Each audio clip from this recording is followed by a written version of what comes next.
Hello everyone. I'm just gonna start with a little bit of music. So if we can all just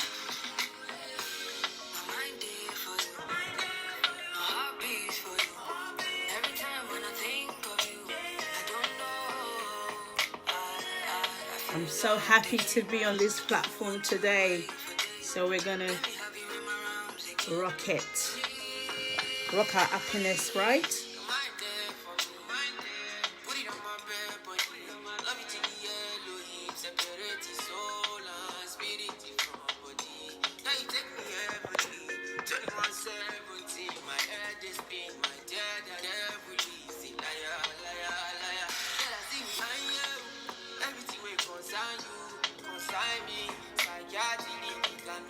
I'm just going to give people a bit of time to come on.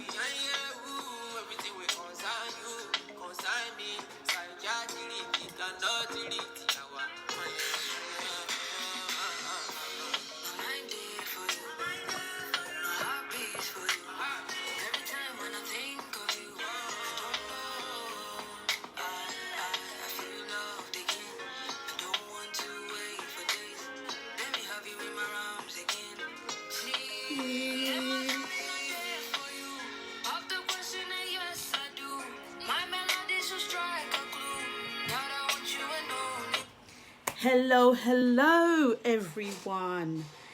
I'm so honored to be on this platform today to speak to you wonderful, beautiful women. I'd just like to introduce myself, but before I do that, the topic we're talking about today is loving yourself and accepting who you are is the key to true happiness, right? It's the key to true happiness. So who am I? Right? My name is Keji Moses. I am a women's coach. I am a self-love prophetess. I'm also the founder of Global Sororitas. Global Sororitas is a online platform for mothers to be able to speak their truth. We celebrate their motherhood journey, the ups, the downs, the joy, the happiness, the sadness, the grief. It's an online platform that allows women to be able to express themselves freely without fear of judgment. And so I've come here today on behalf of Global Sororitas, to speak on, the topic of loving yourself and accepting who you are.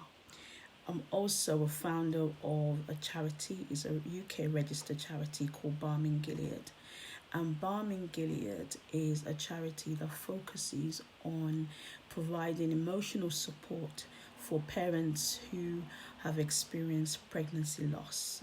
They're going through grief, and we just give them an opportunity and a space for them to be able to get the support that they need from the time that they leave the hospital, the healthcare sector, and move and they go home. There's a gap in between, the sort of support that they get within that period. So we offer that support via, talking to them, building an online community to let them know that they are supported and they are loved. Right. So why am I focusing on self-love? Why am I focusing on self-love? The reason why I'm focusing on self-love, because self-love is about understanding that you are created by love. What do I mean by that? God is love. Yes? God is in every one of us. Your condition, your experience, your environment doesn't change that truth. So it is important to align to that truth so that you can function, exist, evolve, and relate with the external world from that foundation. Love is the essence of who we are. When we love, love wins. And why do I say prophetess? I know I have a prophetic calling upon my life, and not a prophet, not a calling to prophesy about how many cars you're going to have, how many houses you're going to have, or who you're going to get married to, but rather I have a calling to be a servant to call to equip people with tools, the wisdom, the knowledge they need to align with God, to guide, to teach, to speak boldly the message in which needs to be transmitted to the people, to encourage the people to unlock their true self and find their higher calling, to fulfill their purpose so that they can win in life. So that's my mission. And I'll tell you a little bit of story about myself. So as a young person, I always wanted to fit in. I desperately wanted to be liked by everyone, but I always shined away from attention. Whenever I felt rejected, I internalized that as not being good enough. And so I felt a sense of unworthiness. And these feelings developed over the years and affected the quality of the relationships I drew into my life. I lost good opportunities because of my insecurities and imposter syndrome. You know what it means when you enter a room and you feel like you're not meant to be there. You feel like, oh gosh, am I a fraud? Am I qualified to be there? Those were the emotions and the experiences that I went through as a young person, growing up into my early 20s. The bonds of guilt and shame made it impossible for me to maximize my potential. I thought I wasn't good enough. I was stuck in the workplace for over 17 years. I was stuck in the position that I didn't really want to. I've outgrown the position. I have outgrown it in many ways, but I refused to leave because I was afraid. I did not have the courage to live the life that I wanted to live, the life that I desired to live. I had so many opportunities, but because of my own struggle with rejection and imposter syndrome, I sabotaged my progress. I was experiencing the scenario of not being good enough, and this was stored in my subconscious mind. So what happened to me was that I was just going about my business, and in 2018 I found that I was pregnant. I have two boys. I have a 12-year-old and a 6-year-old, and at the time we wanted to expand, we wanted to grow our family. So I was pregnant in 2018 with my daughter Maya. We were so excited. It was a girl. She was going to be a brilliant addition into our lives, and then life threw me a curveball. The pregnancy was going fine until they started noticing that there was some abnormalities. There was going to be some issues, not just issues, there was going to be a deep problem with this child. If this child was to be born, she will have so many challenges, and she might not even lived up to a year old. But I was committed to the pregnancy. I didn't want to terminate it, and I said, we're going to go ahead with this. And my daughter was born a week before my planned C-section, but unfortunately she did not make it. She was born stillbirth, and this experience shook my world. It shook my world. It shook my world to the point that I thought this experience was going to push me to the edge. I was actually at the edge, and I thought I was going to actually fall over and never get up again. I was going to go into a place of darkness, a mental place that I didn't know how to get out of. And what I did at that moment is, I have two boys, and I thought, if anything that happened to me, what will happen to my two boys? And that was the wake-up call for me, that this has happened to you, it's happened through you, but you now have the choice, and you have now the power to be able to make a decision as to how you want to come out of this. So what I did, I allowed myself to go through the Griffin Pro process. I grew through my grief. It was intense. I cried many nights. My sorrow was so deep. I remember during this period, whenever I looked out of the window, I saw the sun. The sunlight was positioned right in front of my living room window. And every time I looked out, looking for a glimpse of hope, there was this brightness, this warmth that came through. And that was my assurance that I was going to be okay. It was like the universe was saying to me, this happened, but you're going to be fine. You're going to come through this. And that gave me the courage to go on a journey of this self-discovery, to understand my limiting beliefs, to understand my subconscious world, to understand my subconscious mind.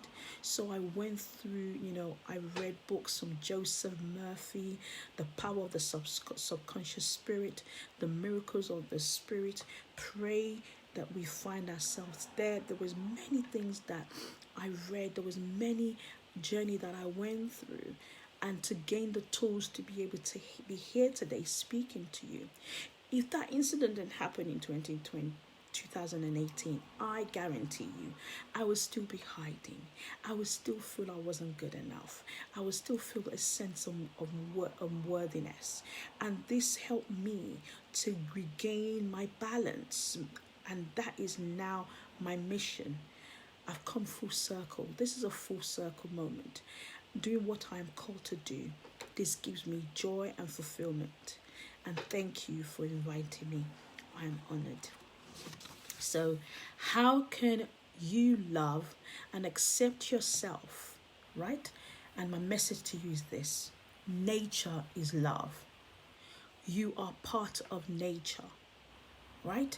You have to accept that God is love and you are part of nature. You might not believe in God. You might believe in something else. But I look at it from that perspective, that the Creator who created nature and all the beautiful and wonderful things in life created it out of love. And so you were created in love. You're not broken. You're not broken to be fixed. You didn't come here broken. You are complete. And when you accept that, you can then begin to engage with the world from the confidence that even though your condition, your life environment is not the best, you can learn and grow from it. It doesn't change the core of who you are. Your part is to believe and embrace yourself. Take care of your mind, body, and soul unconditionally because you deserve it. Do what that doesn't harm you, but what honors you. If you don't believe and accept this truth, then loving someone from a place of unworthiness is not showing love. Instead, you show up with deficiencies, behaviour of neediness, and to the extreme, self-hate. So how can you love and accept yourself? What you do to yourself, how you hold yourself, will ultimately filter through your interaction with others. It is the key to true happiness, because even in the unpleasant moments in your journey, your happiness and contentment is not anchored by the things you do, but rather from a place of being.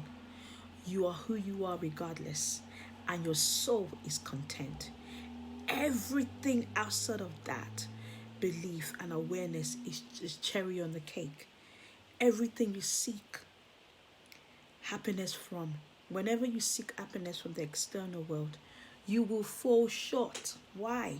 There are always conditions attached to it, and the parameters to meet up to these changes. So the parameters to meet up to these changes so often that it is hard to keep up.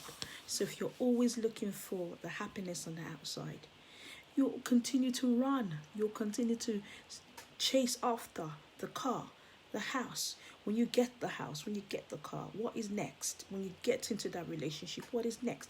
When you have the next promotion, what is next? So happiness for me is rather a place of being. I likened it to a well, a well, a well filled with water. And this well is accessible to you regardless of whether you are thirsty or not. So whether you're thirsty, whether you're not, if you want to have a drink out of this well, you can always go to it, because it is a place that is accessible to you and you only. You are the one that has the key to unlock the door to go into the well. The key to the well is a key to your happiness. That's where your happiness is stored. You are in control of when you're in control of when and what point you access it. So no one is in control of your happiness. Your happiness is not on the outside, it's on the inside. You have the control to access it at any point in time, even through your grief, even through the unpleasant moments in life. You can still find the joy that will give you the strength to be able to go through those experiences and come out on the other end. So you deserve to be happy. You deserve happiness. You choose your happiness. The external world does not determine how and when you can express your happiness. When you truly accept who you are, a broken relationship, a loss of a job, grief, disappointment cannot take away your happiness, because it is not accessible to anything outside of yourself. It is a well abundantly filled within you. The joy that gives you the strength to carry on and enjoy the moment whilst grateful for the gift of tomorrow.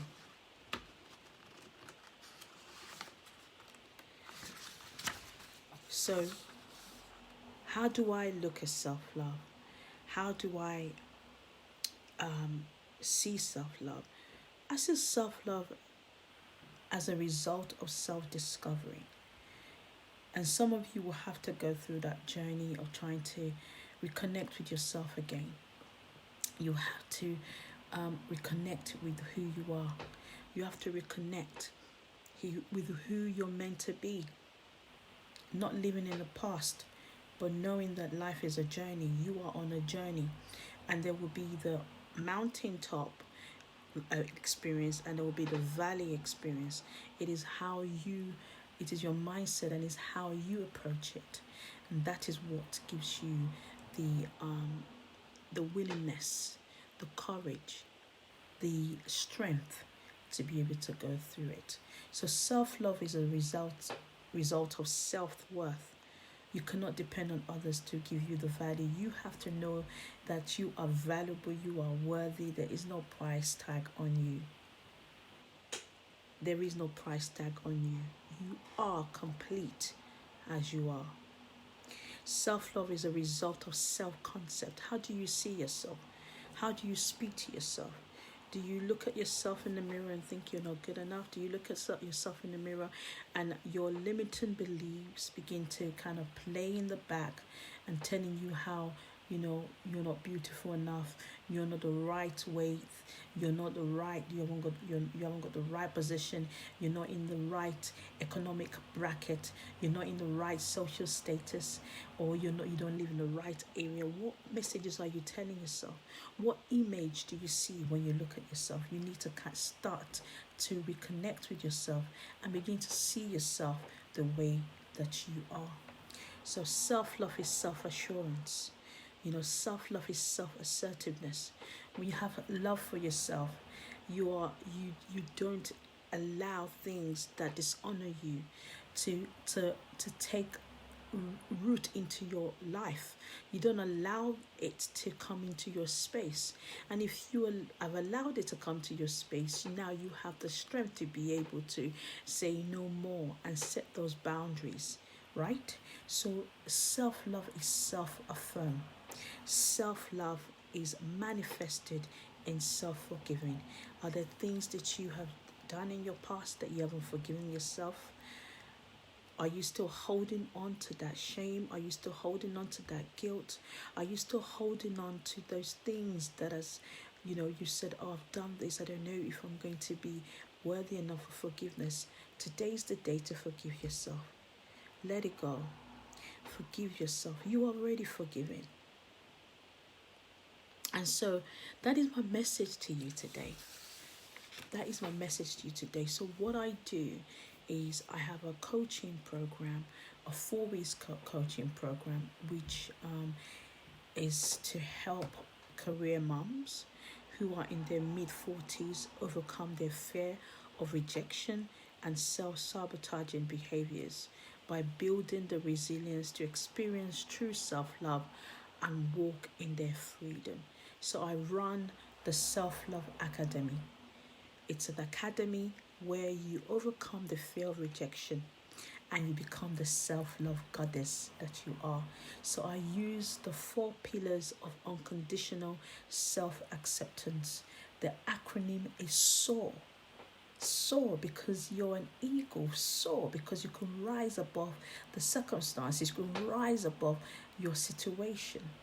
And those acronyms stand for something. So in week 1, we will look at surrender. What does it mean to surrender?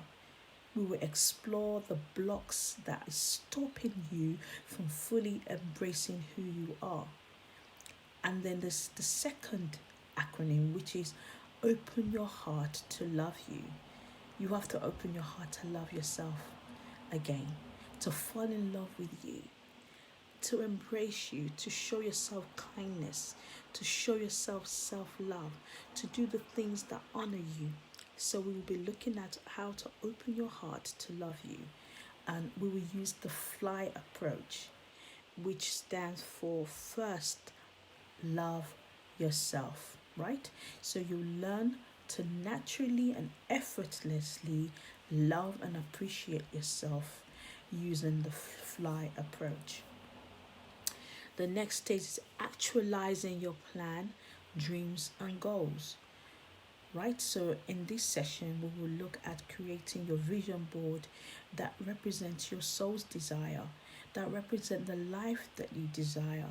So we'll be looking at how to create that, so then you can begin to experience the things, the life that you desire in different aspects of your life. And the 4th week, we'll be looking at how to re-emergence of your self-love goddess. Right, so we want to keep the momentum going. So now that you've realized that you deserve this life, now we need to keep the momentum going. And so you show up as your self-love goddess every single day. So you will learn how to keep the momentum of becoming your self-love goddess. So I hope that you will be able to kind of join me on this journey as we work together. And just remember, no one holds the keys to your happiness, just only you. Everything else that happens in terms of, the emotions that we get when we're happy is those emotions are an extension of what is exactly going on the inside of us. True success comes from within, so you have to look inward. I live my life and I speak the message and I teach the message of living from within to without, because what is on the inside is what is transmitted to the outside. If all you tell yourself is I'm not good enough, if all you tell yourself is I am not worthy enough, if all you do is just down yourself all the time, then when you go out there, that's the energy that people are picking up from you. Wherever you go, you'll be wondering, why are people reacting to me this way? It's because that's what you're transmitting out.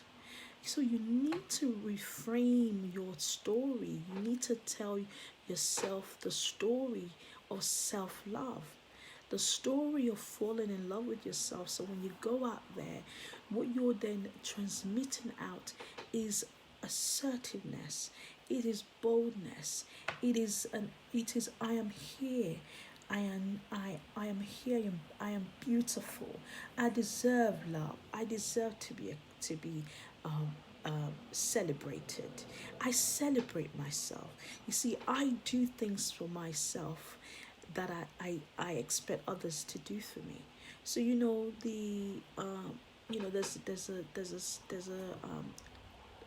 there's a commandment, the two commandments: love God with all your heart, with all your mind and soul and spirit. And the second commandment, which says love your neighbor as yourself. And people tend to skip that and go to the love your neighbor part of it. But you can't show love to people if you don't actually love you. It is a challenging thing to show love without you loving yourself. And that's why it says you've got to love yourself first, and then the love that you have trickles over, trickles over,